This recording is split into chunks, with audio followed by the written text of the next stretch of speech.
عشان نتعلم الإضاءات هنجيب مثلا فايل حاجة اكستيريور كده مثلا نتعلم فيه.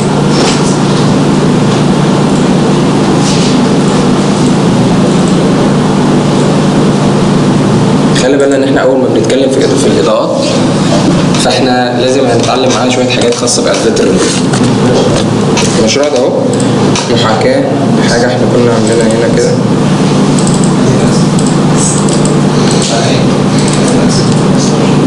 المشروع ده ماشي. فهنتعلم ازاي نعمل الإضاءة الليلية والإضاءة النهارية. جميل. الشغل لا دي بلوكات برضو. هو احسن الشغل تدخلها بلوك ولا تدخلها بلوك احسن طبعا. بلوك احسن عشان الاضاءات تبقى مظبوطه عليها هي كمان. ماشي. طيب ادي الموديل بتاعنا اهوت. اول حاجه لازم نعرف ازاي نشغل الفيري. عشان نشغل الفيري ندخل من قائمه ريندر سيت اب، من قائمه كومن ننزل تحت على الساين ريندرر. المفروض ان الديفولت بتاعها بيبقى الديفولت سكان لاين ريندرر ده.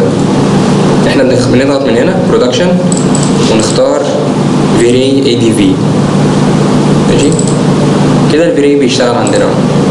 دي القوائم بتاعت الفيري. لو الفيري مش معمول الكراك بتاعه القوائم دي هتطلع فاضيه. كومن الساين ريندرر دي كلها من ريندرنج ريندر سيت اب او علامه التي بوت ده اللي عليه او اف 10.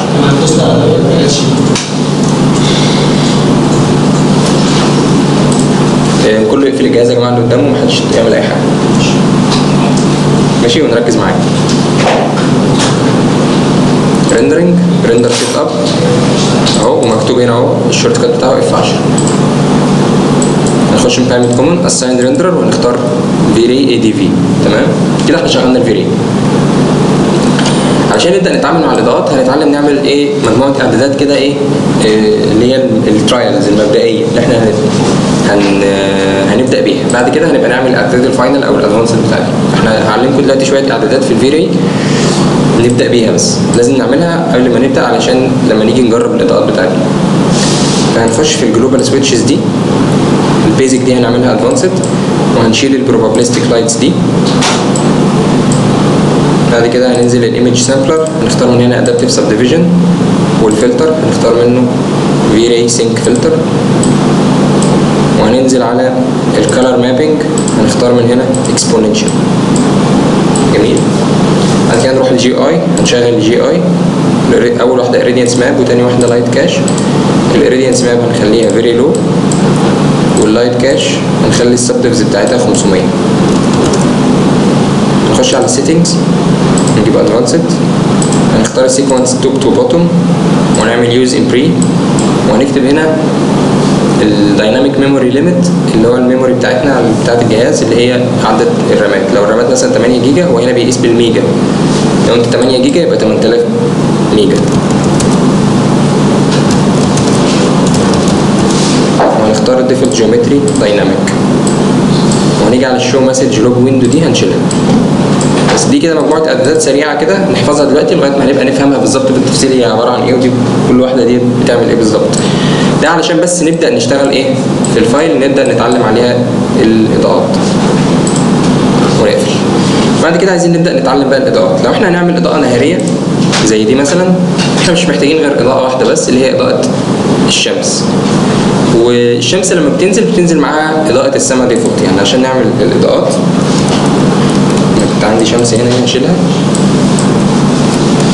وابدا اجيب شمس من هنا من على الشمال كده تحت اهي فيري سان وابدا احطها من فوق مثلا كده بالاتجاه بتاعها. هيقول لي انت عايز تحط الفيري سكاي اوتوماتيك اقول له يس.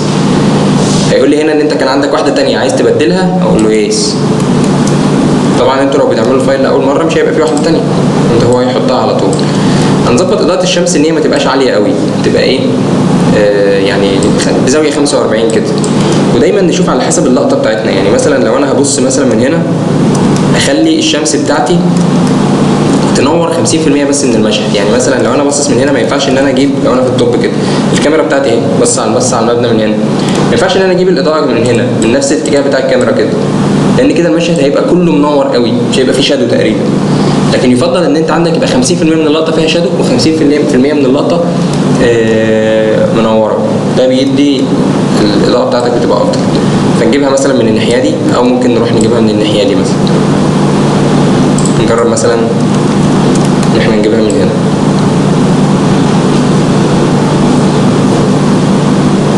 نجي في الفرونت ونشوف ايه زاويه ميلها قد ايه، نخليها ايه في حدود ال 45. وعلى حسب ممكن في حاجات ممكن نجيبها واطي قوي، العالي ده يعني ما بفضلش قوي بس ممكن نحتاجه برده في لحظه من اللحظات، هنجيبها حاجه زي كده مثلا. دي كده احنا حطينا الشمس وحطينا اضاءه السماء. بعد كده علشان نرندر المشهد ده لازم نحط كاميرا. ده المبنى بتاعنا مبنى عادي سيمبل خالص مفيش فيه اي حاجه. عشان نرندره لازم نحط سماء، سوري كاميرا عشان ترندر. فنيجي مثلا نظبط اللقطه بتاعتنا زي مثلا ان هي اللقطه دي كده، ونقوم جايبين كاميرا من اهو ونقوم راميينها في الارض كده في اي حته. لما بنيجي نرمي الكاميرا بنقوم حاطين كليك وساحبين عشان بيحط الكاميرا وبعدين بيحدد التارجت الاتجاه اللي الكاميرا بتبص عليه. هنرمي الكاميرا كده في النص، وبعد كده هنقوم عاملين كنترول سي. كنترول سي هيقوم ناقل الكاميرا من المكان اللي هي مرميه فيه ده للمكان اللي احنا واقفين فيه.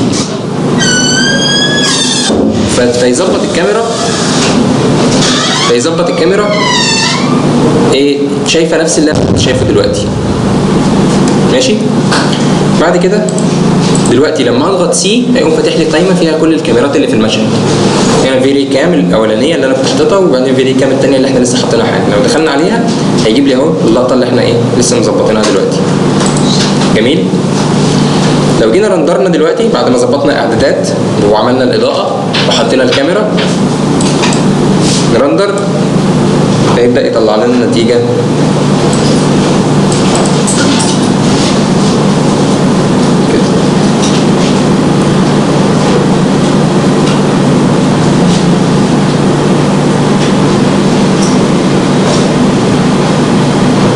في حاجه مهمه جدا، دلوقتي احنا بعد ما عملنا الموديل بتاعنا، هو الموديل ده واخد ماتيريال بسيطه قوي. المفروض ان الموديل بتاعنا ما بقاش فيه اي ماتيريالات خالص، واحنا لازم عشان نرندر عشان يطلع لونه ابيض او كده لازم يبقى واخد ماتيريال. فعشان احنا حالا بنظبط الاضاءات بس، فمش هاممنا الماتيريال، فعايزين نحيد الماتيريال من الشغل بتاعنا. هنعمل ايه؟ في اعدادات الرندر، في الرندر سيت اب، في الجلوبال سويتشز، في عندي حاجه هنا اسمها اوفر رايد ماتيريال. اوفر رايد ماتيريال دي بيحط ماتيريال على كل المجسمات اللي في المشهد، نفس الماتيريال بيحطها على كل المجسمات اللي في المشهد. جميل. فبقوم مشغلها واقوم داخل في نان دي بختار الماتيريال اللي يحطها. فلازم اخش على ماتيريالز، في راي ماتيريالز، واختار حاجه اسمها في راي ماتيريال. في راي ماتيريال الديفولت العاديه خالص. كده هو بيطبق الماتيرياليه ديت على كل الاوبجكتس اللي في المشهد ايا كان لونها وايا كانت الماتيريال اللي عليها. جميل. لما اجي رندر بقى دلوقتي، بس في حاجه الاول برضو في اعدادات الرندر مهم ان احنا نعرفها من قائمه كومون، حاجه اسمها الاوتبوت سايز، ودي مساحه الصوره اللي بتترندر. مساحه الصوره اللي بتترندر هنا انا عاملها 1200. 1200 دي قيمه متوسطه شويه، اللي هو 1200 بكسل، يعني الصوره عرضها 1200 بكسل. فدي طبعا كل ما بتكبر حجم الصوره بتاخد وقت كتير في الرندر، فاحنا عشان لسه بنجرب دلوقتي فعايز اقلل دي شويه، خليها سي مثلا 800 عشان تبقى ايه الصوره ترندر اسرع شويه. تمام. فرندر فهنا يقول لك ايه 800 في 400 فده دي كده الصوره بتاعتنا. صورة الرندر بناء على كارت الشاشة أكتر على الرامات؟ لا، على الرامات والبروسيسور. تمام. فدي كده الصوره اللي طالعه بتاعتنا بتاعت المشهد بتاعنا.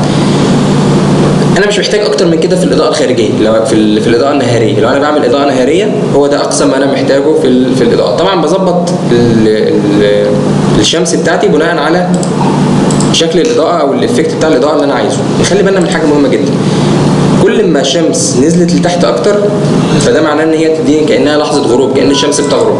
فنشوف كده تاثير الاضاءه دي بتاعتها هيبقى عامل ازاي. زي ما شايفين تحسوا ان هي بدات تبقى لونها اورنج اكتر، صح؟ والسما كمان بدات تبقى ايه اورنج اكتر، وكانها لحظه غروب، صح؟ طيب لو انا جيت قمت معليها فوق اكتر، خليت زاويه الميل بتاعتها رأسية اكتر، شوفوا كده تأثيرها هيبقى عامل ازاي؟ هتلاقوها ازرقت اكتر وبقت اشد كده. حاسين فرق بين الاثنين؟ فانت كل ما بتميل للشمس كل ما بتتحكم في التوقيت بتاع اللقطه بتاعتك. نفس الكلام لو انا جيت مثلا حطيت الشمس دي بدل ما هي هنا وديتها الناحيه الثانيه من هنا مثلا، وقللت زاويتها شويه كده ورحت بالكاميرا الثانيه كده فتديك افكت تاني خالص. فهو الاساسي عندك في اللقطه النهاريه انك تحدد اتجاه الشمس، انك تحدد زاويه الشمس، وده بيفرق معاك كتير جدا في المنتج النهائي. لما بتيجي عندك مثلا هنا لو جبت الشمس دي حطيتها مثلا في نفس الاتجاه بتاع الكاميرا، تعالوا كده نشوف النتيجه هتبقى عامله ازاي.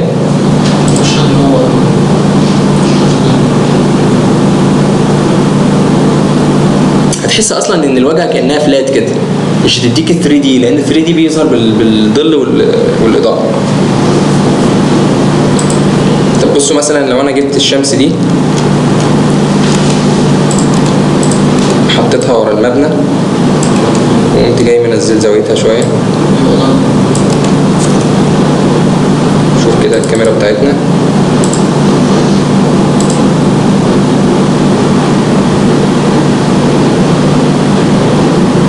لنا تأثير عامل زي كده. فطبعا على حسب الافكت اللي انا ببقى عايز اعمله، كل حاجه ليها وقتها، كل حاجه ليها الرساله اللي بتوصلها. ده اقصى حاجه انا محتاج اعملها، واقصى معلومات محتاج اتعلمها في الاضاءه النهاريه البيزك يعني.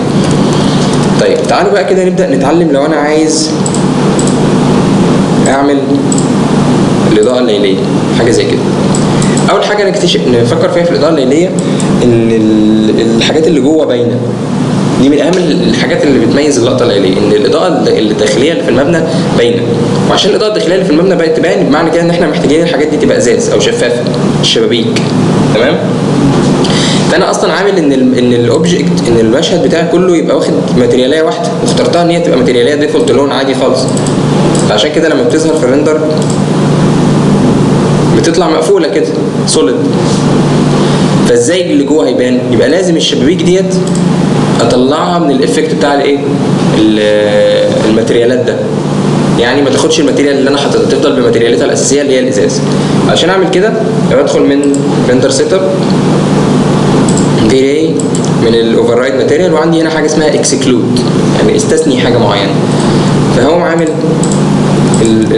اختار الاول الشبابيك بتاعتي،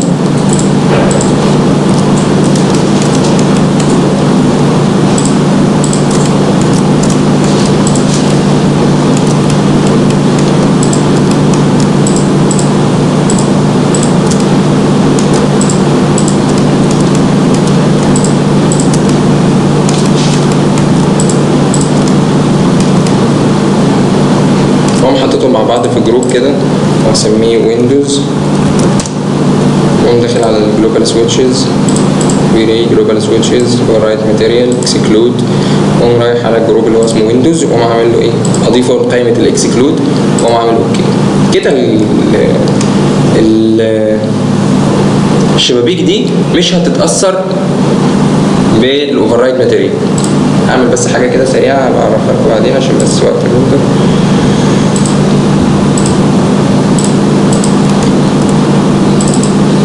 ماشي، تعالوا كده نجرب نرندر نشوف ايه اللي حصل.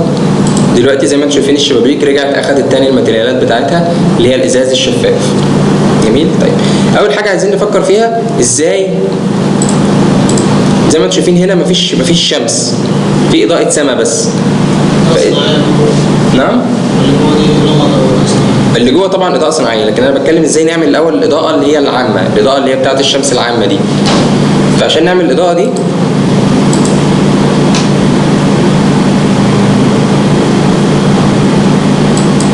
فلازم هنمسك اضاءه الشمس، بنقوم عاملين ايه؟ نقوم داخلين على اضاءه الشمس ونقوم قافلينها خالص، بس نخلي الشمس موجوده. نخش على انيبل دي ونشيل الانيبل دي، بس نخلي الشمس موجوده. ليه الشمس موجوده؟ وجود الشمس بيتحكم في السماء، لان لما بنزل الشمس فالسماء بتبدا تتلون بالالوان الاورنج اللي هي كانها لحظه غروب. فلو انا جيت للشمس مثلا ونزلتها مثلا حطيتها في مستوى افقي قوي كده، تعالوا كده نشوف تاثير الاضاءه يبقى عامل ازاي. انا تعملها مش صح؟ شايفين بقت اورنج ازاي؟ وبرده على حسب التاثير اللي احنا محتاجينه، يعني احيانا دي مثلا كانها لحظه غروب. بصوا لو انا جيت الشمس قمت جاي منزلها تحت الارض كمان، شوفوا تاثيرها هيبقى عامل ازاي.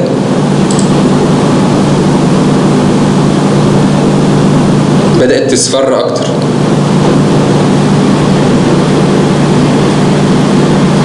طب تعالوا ننزل اكتر.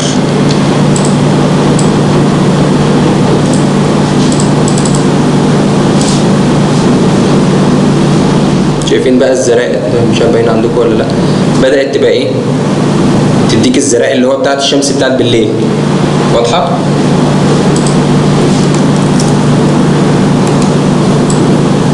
طبعا احنا عايزين حاجه ما بين البنين.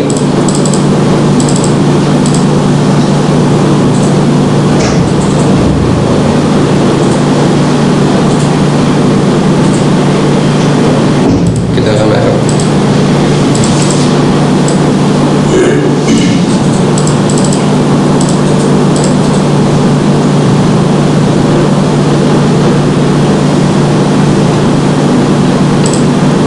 طيب لما تيجي تبدا الشمس تبقى السماء تبقى غامقه قوي كده، واحنا عايزين نفتحها شويه لان هي اصلا عندنا فتحه شويه مش غامقه قوي كده، فنبدا نعمل ايه؟ نبدا نلعب بقى في اعدادات الكاميرا. نخش في الكاميرا، نيجي على الكاميرا من هنا كده، نقوم عاملين سيلكت كاميرا، وعشان نفتح اللقطه شويه بنلعب في الشاتر سبيد، بننزل على الشاتر سبيد بتاع الكاميرا ونبدا ايه؟ نقلل في قيمه الشاتر سبيد علشان نزود الاضاءه. الساعات بالظبط. لا الشاتر سبيد، الشاتر سبيد ملوش علاقه بوسع العدسه، الشاتر سبيد له علاقه بسرعه الشاتر اللي بيعمل العدسه. نجرب مثلا قيمه زي 100 مثلا كده ونرندر.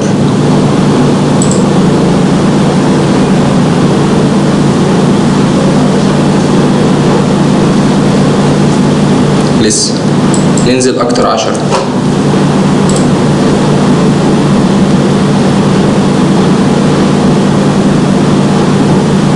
طيب لو احنا عندنا بقى زي ما انتم شايفين مزرقه قوي صح؟ علشان نبدا نظبط الالوان الزرقاء دي برضو بنلعب في الكاميرا. في عندي حاجه هنا اسمها الوايت بالانس. الوايت بالانس ده بيظبط الالوان بحيث ان هي ما تبقاش مزرقه قوي او مصفره قوي. وفي عندك حاجات جاهزه وفي عندي حاجه اسمها كاستم دي لو انا جيت هنا حطيت اللون اللي انا عايز اعدله اللي هو زي مثلا اللون الازرق ده. تعالوا كده نجرب بعد ما حطيت في الكاستم بالانس اللون الازرق ده ونشوف النتيجه هتبقى عامله ازاي. لسه نفس الحكايه برضو مزرقه اكتر.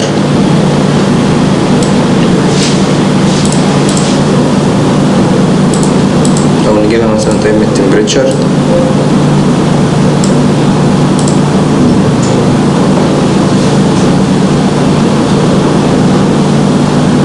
يعني تحس ان هو بدأت تفتح شويه. عندي هنا باينه شويه بس هنا عشان الارض ضلمه سنه فايه مش مظبط. طيب احنا هنا ممكن نبدا لو الافكت بتاع الازرق ده هو طبعا المفروض يبقى اخف كتير من كده، بس احنا ممكن طب ازاي نقلل التاثير بتاعه؟ يعني ازاي نتحكم في شده الاضاءه اللي طالعه من السماء؟ السماء عندنا بتدخل في قائمه environment and effects. دي كده المابه اللي بتتحكم في السماء. عشان نتحكم فيها لازم ندخلها جوه الماتيريال اديتور. نفتح الماتيريال اديتور من ام ونسحب السماء بتاعتنا ديت نحطها في هنا في اي سلوت من دول ونختارها انستنس عشان لما نعدل فيها هنا تتعدل هنا اوتوماتيك. وعلشان نتحكم فيها بشكل تفصيلي بنقوم عاملين ايه؟ سبيسيفاي سان نود. نشغل دي كده. لما بنشغل دي بتفصل السماء عن الشمس، فاقدر ان انا اتحكم في شدتها من هنا من الانتنسيتي مالتيبلاير دي.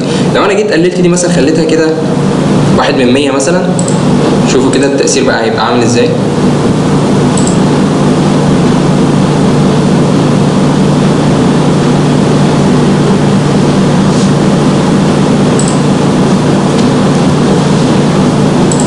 طب لو انا جيت ظلمت اكتر 1/1000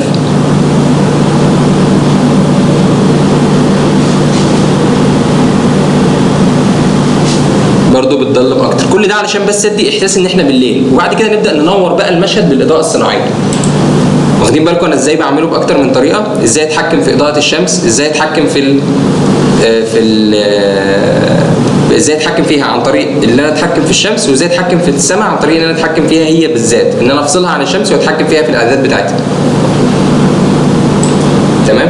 في بقى طريقه ثانيه اقدر اعمل بيها السماء وتديني اضاءه افضل كمان. الطريقه ديت بتبقى عن طريق ان انا ادخل سماء صناعيه.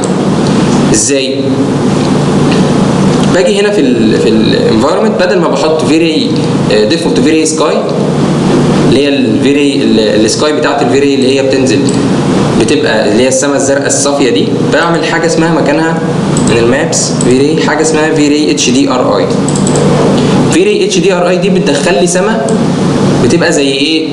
صوره، يعني صوره من سماء حقيقيه بتدخل، وباخد الاضاءات والافكتس بتاعت الصوره الحقيقيه ديت وابدا اطبقها على المشهد بتاعي. فبعد ما بحط الفيري اتش دي ار اي ديت بقوم ساحبها وحاططها في سلوت برده في الماتيريال عشان اتحكم في الاعداد بتاعتها.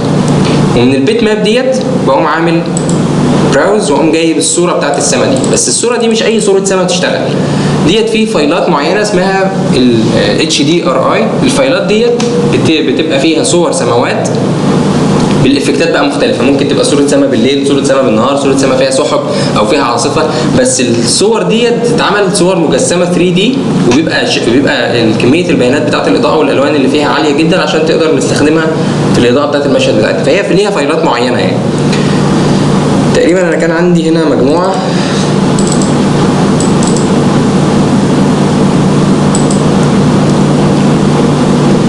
او فين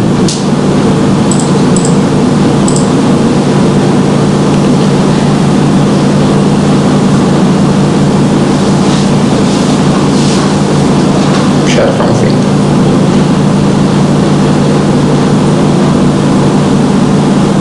طيب عشان اوريها لكم HDRI فوتوز اهو. بصوا يا جماعه الصور دي، وبعدين ممكن نعمل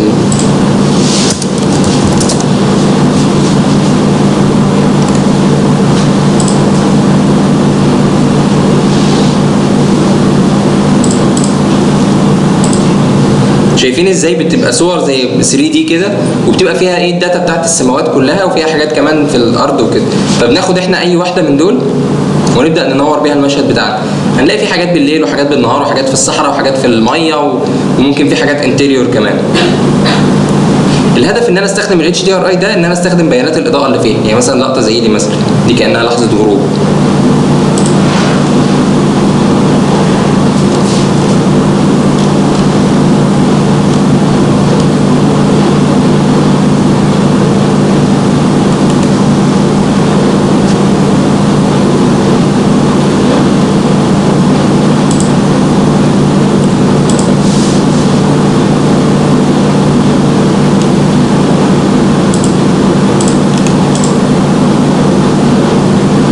عارف بقى هي فين.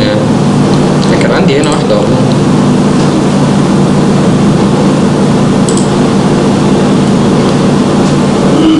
طيب المهم خلينا ايه نعملها لغاية ما ابقى اجيب لكم سامبل. مفيش عند ديسك توب حتى مش موجود. طيب عايزين دلوقتي نوصل بقى للإفكت اللي احنا عايزينه ايه بتاع الصورة دي، عشان ندي ايه شكل الإضاءة الأزرق اللي هو ايه الباهت اللي هنا ده كده. عشان اوصل للإفكت ده اقوم عامل ايه؟ سيب ال HDRI دلوقتي. المهم عرفنا فكرتها ان احنا بننزل الفايل بتاعها وبنحطه. رب نلاقيه هو ده اهو بننزل اهو هنا. طبعا زي ما انتم شايفين مساحته بتبقى ايه كبيره شويه، مش مجرد صوره عاديه، مساحتها 41 ميجا على ما تنزل. هنرجع تاني للسماء العاديه بتاعتنا وهنسيبها مربوطه بالشمس. تمام. وهنروح للشمس بتاعتنا وهنطلعها فوق كده.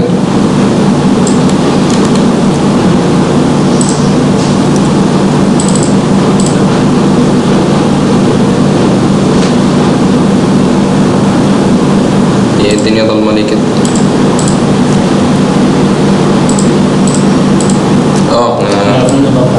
لا احنا بصوا في الانفايرمنت اند افكتس حاطين الفيري اتش دي ار اي، مش حاطين الفيري سكاي اللي احنا ايه كنا شغالين. فهنحط الفيري سكاي اندر، شدة الاضاءة بتاعتها عالية اوي.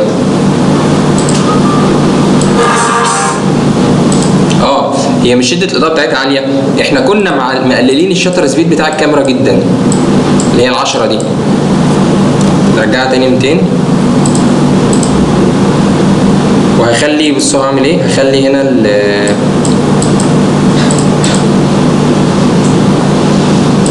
التمبريتشر بتاعتي دي هقللها بحيث تعادل اللون الاورنج، بحيث تطلع لي لقطة باردة شوية، بس طبعا مش قوي كده. يعني نجرب مثلا 3500.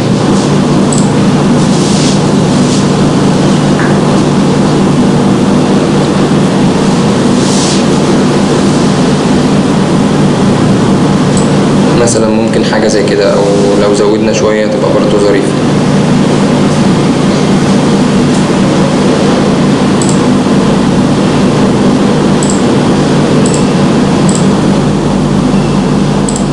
يعني ممكن النتيجة كده تبقى تمام. بعد كده نبدأ بقى نحط الإضاءات ايه الصناعية. ازاي بقى نحط الإضاءات دي؟ نبدأ مثلا بالإضاءات اللي جوه الغرف. الإضاءات اللي جوه الغرف سي ان هي مثلا إضاءات 60 في 60 زي اللي فوق دي اللي احنا قاعدين فيها دي. عشان نعمل انواع الإضاءات بتبقى موجودة عندنا هنا على الشمال اهي. في هنا الفيري بلان لايت، ودي بتتعمل بتبقى عبارة عن ايه؟ بلان كده بيطلع الإضاءة في الاتجاه بتاع السهم بتاعه. لو دخلنا في الإعدادات بتاعته هنلاقي في عندنا ايه؟ اون واوف، وبعدين في الانتنستي. اهم حاجه عندنا الانتنستي والمود. الانتنستي ده اللي الانتنستي بتحدد فيها حاجتين، اليونتس اللي هي وحده شده الاضاءه، وفي دي بنخليها الراديانت باور. الراديانت باور ديت اللي هي بدخل شده الاضاءه بالواط، زي بالظبط شده الاضاءه بتاعت اي لمبه احنا بنشتريها على حسب الواط بتاعها. فبنبقى ايه؟ فبحدد هنا شده الاضاءه عن طريق الواط. والمود ده اللي هو بحدد بيه اللون بتاع الاضاءه. فممكن اسيبه كلر كده واقدر اتحكم في لون الاضاءه دي على حسب لونها من هنا، او ان انا بقوم اقلبها بالتمبريتشر. التمبريتشر ده برده بيبقى شبه الاضاءات اللي موجوده في الحقيقه، ان كل اضاءه لو بصيت على الكرتونه بتاعتها يقول لك التمبريتشر بتاع لون الاضاءه بتاعها كذا. عشان الاضاءه تبقى لونها ابيض فالديفولت بتاعها او عشان تبقى ابيض دي بتبقى 5000. لو زودت عن 5000 تبدا تبقى ايه؟ تقرب من الالوان البارده. لو قللت عن 5000 تبدا تقرب من الالوان السخنه. هنخلي مثلا البتاع ديت ايه 60 في 60. فهنا بيقول لك في السايز هاف لينث، فنختار مثلا 30 في 30. يبقى كده وحده الاضاءه بتاعتنا دي 60 في 60. اهي. وهنبدا ناخدها نحطها في الاوضه اللي موجوده. نطلع في الطب كده مثلا، نيجي في الاوضه ديت هنحط واحده هنا كده في النص، وزيها في الاوضه ديت. نعمل انستنس عشان لما نعدل فيهم مع بعض، ونختارهم كده ونيجي في الفرونت ونقوم حاطينهم ايه في سقف الاوضه كده، وهناخد زيهم شيفت موف تحت.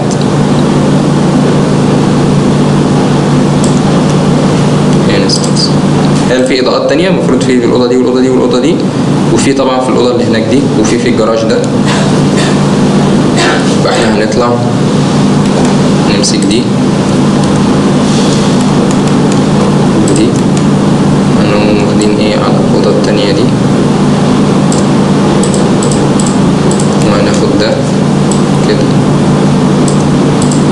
في الفرونت، وننزل دي في الجراج.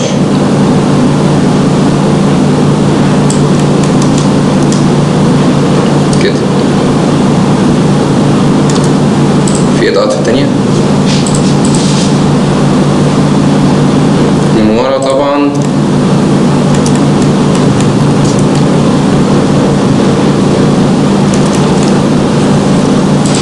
اللي هم دول.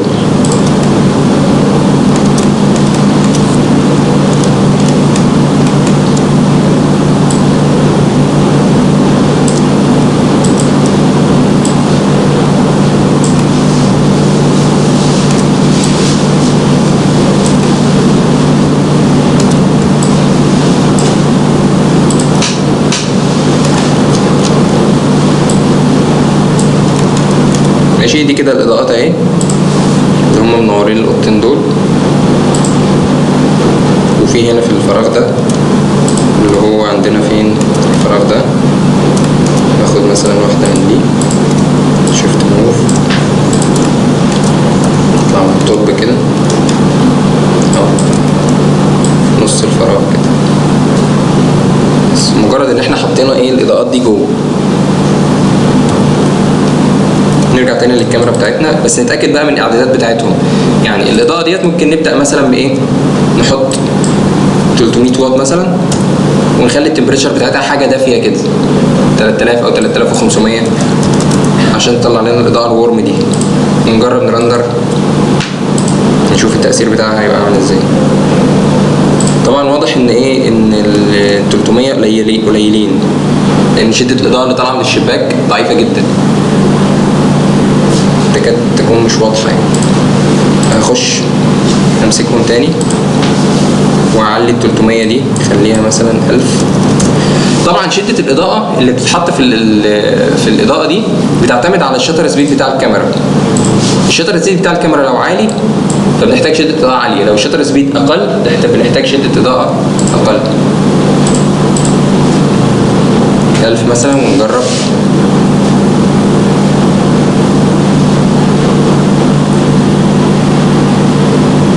بدأت تنور شوية بس هي لسه برضو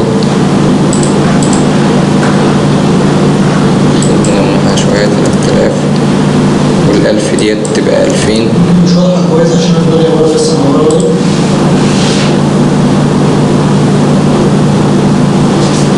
بدأت تنور أكتر اهي.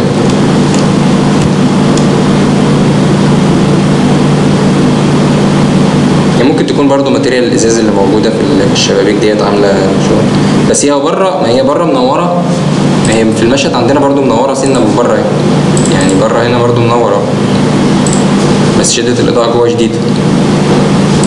وبعدين في حاجه كمان في اعدادات الريندر هنا هو عاملها، هي برضو الماتيريال الازاز ده منغمش في نغمشه، لكن الازاز هنا كلير مبين اللي جوه بالتفصيل. انا هعالج ده في الماتيريال سريعا كده وبعدين نرجع تاني. احنا برضو محتاجين نزود شدة الاضاءة شوية.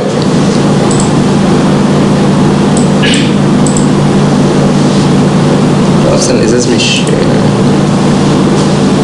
ال HDRI نزلت، نبقى نعمل BBC. مهم جدا يا جماعة اصلا ان انت لما تدخل اي بلوكات تتأكد ان الماتيريالات بتاعتها كلها بيري. ده هناخده ان شاء الله لما نيجي ندي ايه الماتيريال. هعمل ماتيريال ازاز كده سريعا.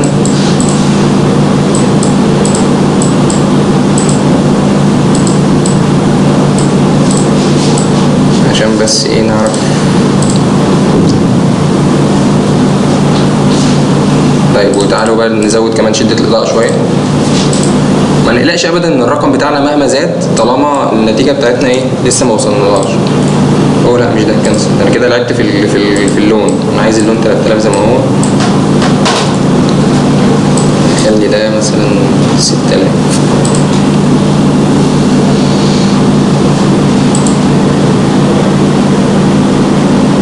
زي ما انتم شايفين هيبدأ الفيلا تنور من جوه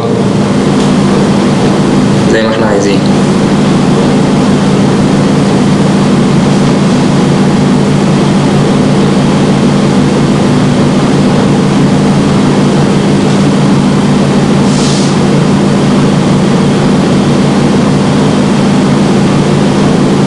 كل ما بيبقى عندك كمية إضاءة كبيرة كل ما بيبقى عندك شدة إضاءة أعلى، كل ما بتبقى بتبطأ شوية في الرندر، وعلى حسب عدد الإضاءات كمان.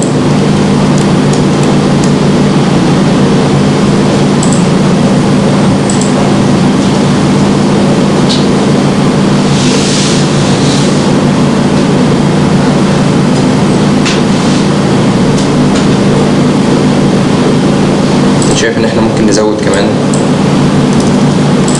وممكن نتأكد تاني من الماتيريال كده عشان الماتيريال طبعا مهمة. طالما دي الحاجة الوحيدة اللي أنا سامح لها تظهر كماتيريال. في جلاس تاني اهو، غالبا هو ده اللي كان على الإزاز.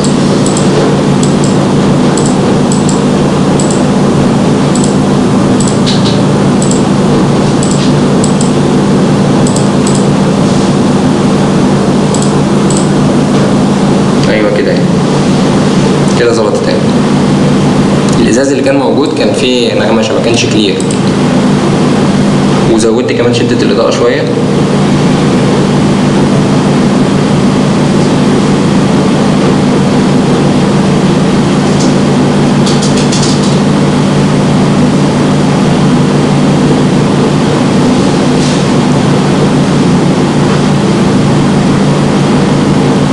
ظبط الاضاءات عامه يا جماعه لازم بيحتاج ترايلز كتير. ما تتوقعش ان انت الاضاءات دي مش حاجه ثابته. يعني احنا مثلا حاطين هنا 10000 الراديانت باور بتاع الاضاءات دي. ممكن في مشهد تاني ما تحتاجش ابدا الكميه دي كلها. شايفين بدات الاضاءه هنا تبدا تتفرد على الجزء بتاع الارض، تطلع من الازاز بتاعي، تدي لنا افكت جميل جدا زي بالظبط نفس الافكت اللي موجود هنا. تبدا تظهر الاضاءه. ايه رايكم؟ هل احنا يكفينا كميه الاضاءه ديت ولا محتاجين ان احنا ننور المشهد اكتر؟ بالظبط. نبدا بقى ايه؟ ماشي، هنقول ان ده كافي، ولو اني حاسس ان احنا ممكن نزود شويه كمان، مثلا 14000 مثلا، وهنسيبها دلوقتي. عايزين بقى نبدا نحط مثلا ايه الحاجات اللي هي بتاعت السبوتات دي. عشان نحط اضاءه سبوت لايت طبعا مهم جدا ان احنا نحط البلوك. نخلي بالنا ان البلوك مش هو اللي بينور، يعني الموديل بتاع البتاعه دي اللي هي الوحده نفسها بتاعت الاضاءه دي مش هي اللي بتنور. احنا بنعملها ونحط الاضاءه بتبقى اللي هي الاضاءه الخارجيه. عمرو ركز معايا. فاضاءه السبوت لايت بتيجي من هنا اهي، حاجه اسمها في ري اي اي اس.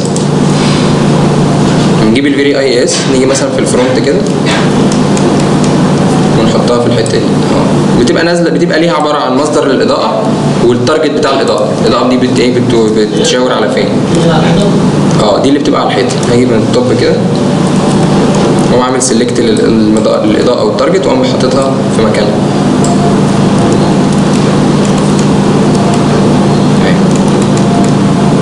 بس هي مثلا هي تبقى هنا. دي اللي هي الإضاءة من الصورة. دي اللي هي هتبقى بالنسبة لنا دي مثلا. وطبعا في زيها واحدة هنا اهي، وواحدة هنا اهي، وواحدة هنا اهي، وواحدة هنا اهي. يبقى هناخدها ونكررها في الأماكن اللي احنا عايزين نكررها فيها. هتبقى دي. وناخد شيفت موف واحدة هنا كده. بس طبعا هي مش عالية قوي كده. محتاجين نمسكها ننزلهم تحت شويه كده، صح؟ لان هي تقريبا عند نص الحيطه.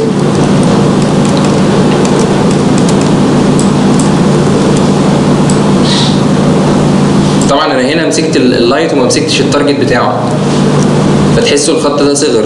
طبعا ده ولا هيفرق معايا في حاجه، لان التارجت ده دوره الوحيد ان هو بيحدد الاتجاه بتاع الاضاءه. فطالما الاضاءه لسه بتشاور لتحت فما عنديش اي مشكله.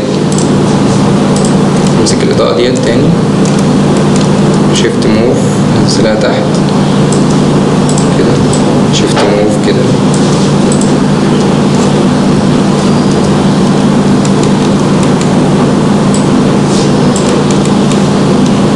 وهنا شيفت موف كده. موجوده فين تاني السبوت دي؟ طبعا دي مش سبوت، يعني تحس ان دي الاضاءه بتاعتها موزعه اكتر، صح؟ فدي مش شكل سبوت. هفترض ان هم دول بس الخمس سبوتات دول.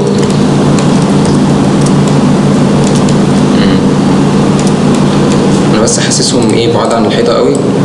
هو طبعا البعد انا هعرفكم دلوقتي البعد والقرب بيعمل. المهم بعد ما حددنا الاضاءه ان السبوت لايت هيبقى جاي كده مثلا ومشاور على تحت، بدخل على قائمه موديفاي.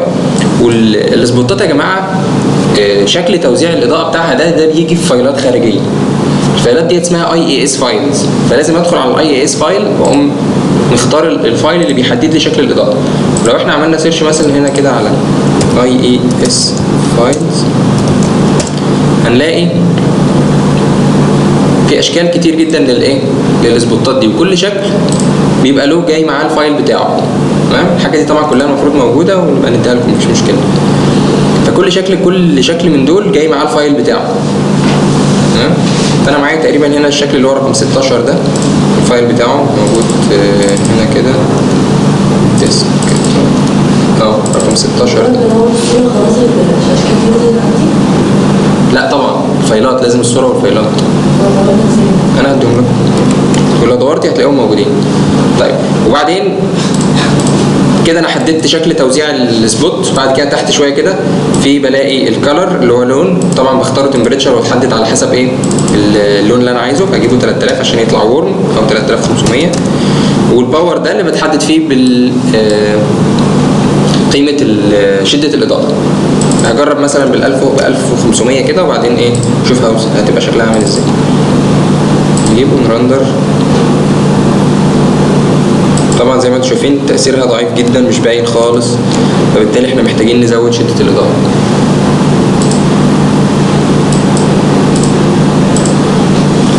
شدة الإضاءة دي ملهاش وحدات يونتس مثلا؟ لا، بتاعة الاي اس ملهاش يونتس.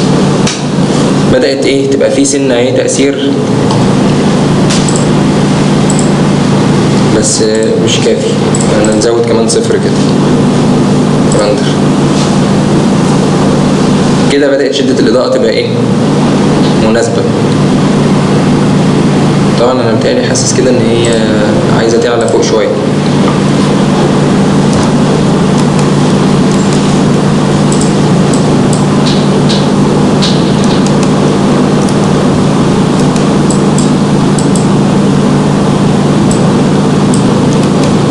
شفتها بس فوق شوية كده ودول.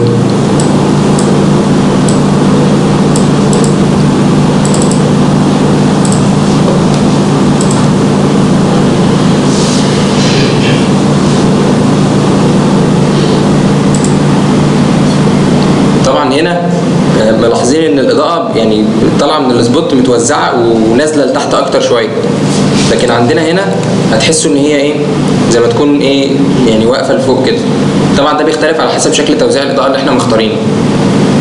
يعني ممكن في شكل تاني يبقى الاضاءه جايه متوزعه اكتر. 16 دي زي ما انتم شايفين بتبقى واقفه فوق، حاجات تبقى ناعمه وحاجات تبقى شارب وحاجات تبقى نازله كده، يعني على حسب الشكل اللي احنا بنختاره بيدي لنا شكل الاضاءه اللي موجود عندنا.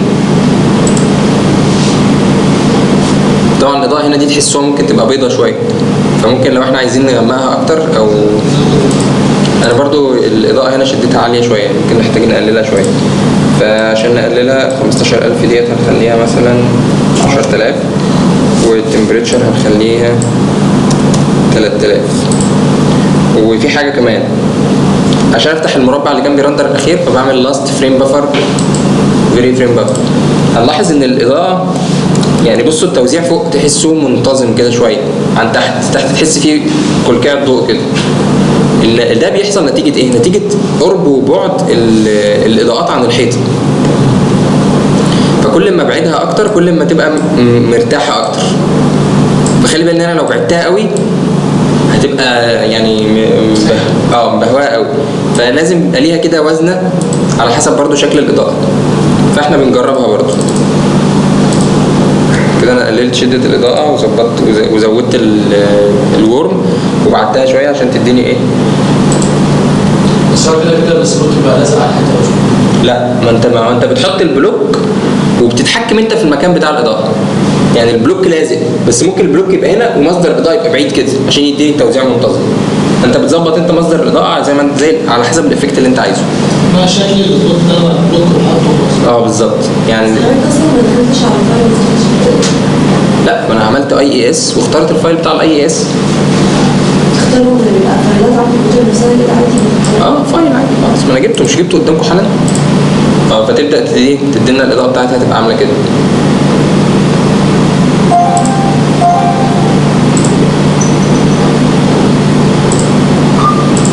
حاسس برضو ان انا عايز ايه امسك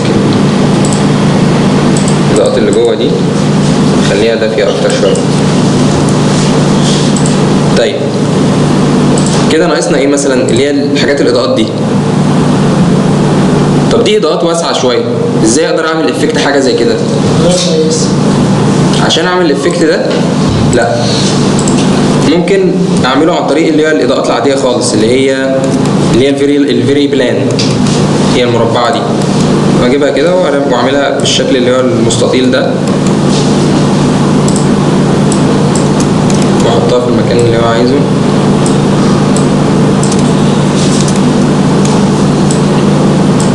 زي مثلا دي.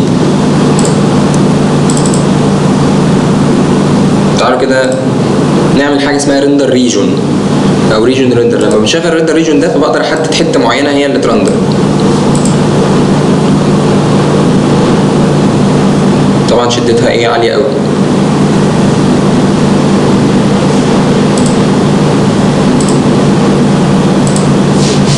فاقلل شدتها شويه 14 دقيقه خليها 2.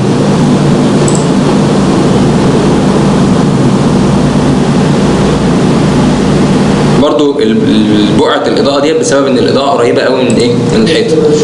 لو بعدتها سنه كده تديني حاجه اهدى شويه. وبرضو على حسب تاثير الاضاءه اللي انا عايزه. برضو ممكن اكون محتاج اقلل شدتها شويه. ماشي نجي مثلا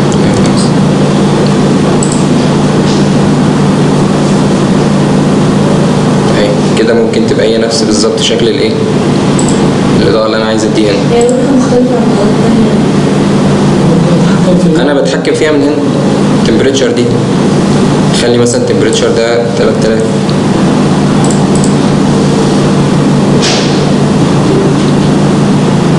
هتبقى كده ممكن تبقى 2500 مثلا.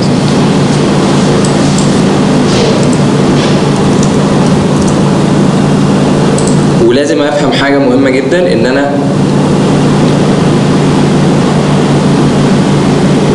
ممكن اتحكم في الالوان كلها عن طريق الكاميرا. لو انا دخلت جوه الكاميرا سيلكت كاميرا في قائمه موديفاي في عندي البالانس كاستم بالانس ده بيعادل الاضاءات كلها. عشان الاضاءه بتاعت الشمس المفروض ان هي تديني غروب فتبقى فيها اورنج، فانا عملت هنا سنه اورنج عشان تعادل الاورنج دي فتظهر لي ازرق. فبالتالي المعادله دي بتحصل على كل الاضاءات وكل الالوان.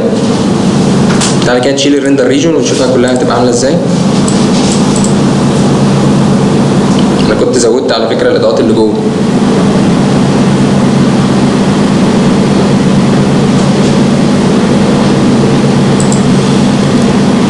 شايفين في الصوره في غمقان كده في الحروف. تحس الحروف اغمق من السنتر. الغمقان بتاع الحروف ده برضو بيتعمل بالكاميرا.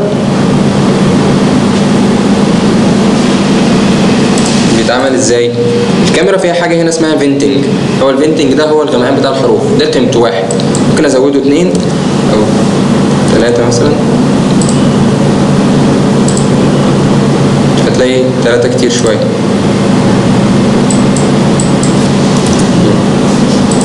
فيغمق لي الحروف. وساعات مثلا في الانتيريور ما بنحبش موضوع تغميق الحروف ده فبنقفله خالص. نشيل الصح دي.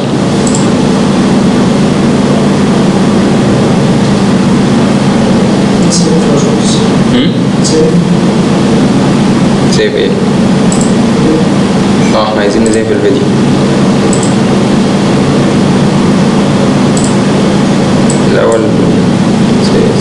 الاول عايزين ايه؟ الاضاءه دي بقت ورم قوي. نختار واحده منهم. نرجعها 3000 ونسيب.